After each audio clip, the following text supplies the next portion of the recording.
नरेंद्र मोदी के तीसरी बार वज़ीर-ए-आज़म बनने के बाद से पाकिस्तान इस कदर बौखलाया हुआ है कि वो एक के बाद एक दहशतगर्दाने हमले को अंजाम दे रहा है।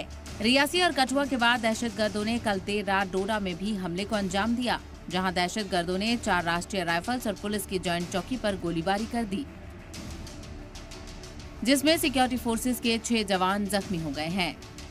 मैं आपको बताऊं कि रात को 11:30 बजे जो है ये उस जगह पर जो छतरगला एरिया है उस जगह जो है दहशतगर्दों ने हमला किया। एक जॉइंट जो वहां कैंप था सिक्योरिटी फोर्सेस का, आर्मी और पुलिस का, जो सिर्फ गर्मियों में जो है लगता है और सर्दियों में वहां जो है भारी बर्फबारी होती है। 12,700 फीट की ऊंचाई पर वाक़ा है ये, जहां ये कैंप लगता है और जहां ये दहशतगर्दाना हमला हुआ है। लेकिन हमारी सिक्योरिटी फोर्सेस जो है मुतहदी से जो है उनका मुकाबला कर रही है और वहां अभी भी इस वक्त भी जो है वो एनकाउंटर चल रहा है। आला हुकाम जो है मौके पर पहुंच चुके हैं, वो पुलिस के आला हुकाम हो, आर्मी के हो, एसओजी के हो, तमाम जो ऑफिसरान हैं इस वक्त वहां पहुंच चुके हैं और उन दहशतगर्दों को जो है वो ढूंढने की कोशिश की जा रही है जिन्होंने इस जो कायराना हरकत को जो है वो अंजाम दिया। और कहीं ना कहीं पाकिस्तान की बौखलाहट जो है इन चीजों से दर्शाई जा रही है, दिखी जा रही है। वहीं इस हमले के बाद पूरे इलाके में घेराबंदी कर दी गई है और दहशतगर्दों की तलाश में चलाए जा रहे सर्च ऑपरेशन में इजाफी सिक्योरिटी फोर्सेस को भी लगाया गया। इसके साथ ही भदरवा इलाके के नालती चेक पॉइंट को पूरी तरह से सील कर दिया गया और लोगों की आवाजाही पर भी पाबंदी लगा दी गई। इसी बीच सबसे बड़ा सवाल ये उठ रहा है कि अचानक दहशतगर्दाना हमले क्यों बढ़ रहे हैं? क्या लोकसभा चुनाव में बम्पर वोटिंग से दहशतगर्द बौखला गए हैं? क्या खीर भवानी यात्रा के दौरान दहशत फैलाने की प्लानिंग है? क्या अमरनाथ यात्रियों में डर का माहौल बनाने की कोशिश है? क्या असेंबली इलेक्शन में अड़ंगा लगाने की साजिश है? और क्या एक खास समाज में डर फैलाना चाहते हैं दहशतगर्द? इसी बीच कपिल सिब्बल ने दहशतगर्दाना हमलों पर 370 हटाने के मुद्दे पर बयान दिया।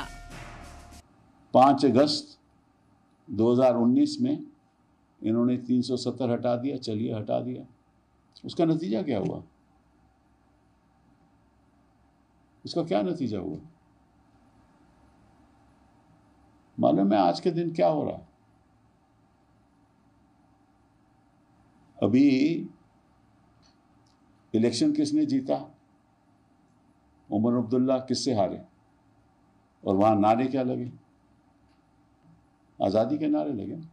कोर्ट को कहते रहे, पार्लियामेंट में कहते रहे कि हम जल्द से जल्द चुनाव कराएंगे, और चुनाव नहीं कराते। क्यों नहीं कराते? कराइए चुनाव, क्योंकि आपने तो 370 हटाकर स्थिति ठीक कर दी थी ना। जम्मू कश्मीर नेशनल कॉन्फ्रेंस के चीफ फारूक अब्दुल्ला ने इन हमलों की मजम्मत की और फिर एक बार हुकूमत से कहा है कि अमन बहाल करने के लिए बातचीत का रास्ता तलाश करने की जरूरत है।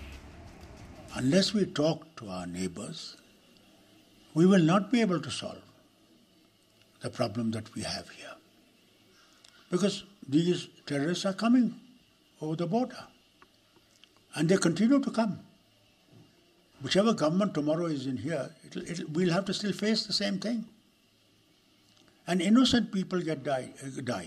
You see that a security person of the CRPF died in that attack in Kotua, in Doda. Now look at these things. Look at them seriously. And we need to come out of these situations. How long will we face these tragedies? वहीं BJP नेता कविंदर गुप्ता ने उम्मीद जताई कि security forces को आतंकियों के खिलाफ ऑपरेशन में कामयाबी मिलेगी। कठुआ में जो इस प्रकार का अटैक होना, इससे पहले रियासी में होना, खैर इन लोगों को ढूंढ तो लाया जाएगा और मार भी दिया जाएगा। लेकिन जो यात्री बाहर से आए थे, एक उनका पर इस प्रकार की हत्या करना, ये अपने आप में बड़ा दुखद है।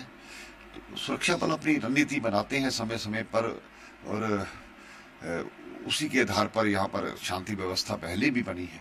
लेकिन जब इस प्रकार की घटनाएं होती हैं तो निश्चय ही चिंता का विषय रहते हैं। सर्च ऑपरेशन चल रहे हैं। इसी बीच 9 जून को रियासी में हुए दहशतगर्दाना हमले के बाद दहशतगर्दों का स्केच जारी किया गया है। साथ ही उन पर 20 लाख के इनाम का भी ऐलान किया गया है। दहशतगर्दों की तलाश में आर्मी, सीआरपीएफ, पुलिस की टीमें लगी हुई हैं। ड्रोन और हेलीकॉप्टर से पूरे इलाके में तलाशी की जा रही है। जंगल में सिक्योरिटी के जवानों की कई टुकड़ियां मौजूद हैं। जवान जंगल का कोना कोना छान रहे हैं। वहीं रियासी में सैकड़ों घरों की तलाशी ली गई। सीरियस होना चाहिए सरकार को, सीरियस मसला है। अगर इसमें थोड़ी सी भी लापरवाही और करोगे ये बढ़ेगा सिलसिला जैसे बढ़ रहा है। और एक जगह हमला नहीं, उन्होंने मल्टी जगहों पे अटैक करने की बात करनी शुरू कर दी है। और मल्टी में होता है कि अब आर्मी पुलिस सारी डिवाइड हो जाती है। तो इस समय इमीडिएट इन इलाकों में पहाड़ जो आपका बॉर्डर है, ये तो हो ही नहीं सकता कि यहाँ से बॉर्डर क्रॉस ना किया हो, नीचे से ना आए हो, इस एरिया से ना आए हो। हम बड़ी देर से हमारे लोग कह रहे हैं कि भाई इस एरिया को थोड़ा सा संभालिए।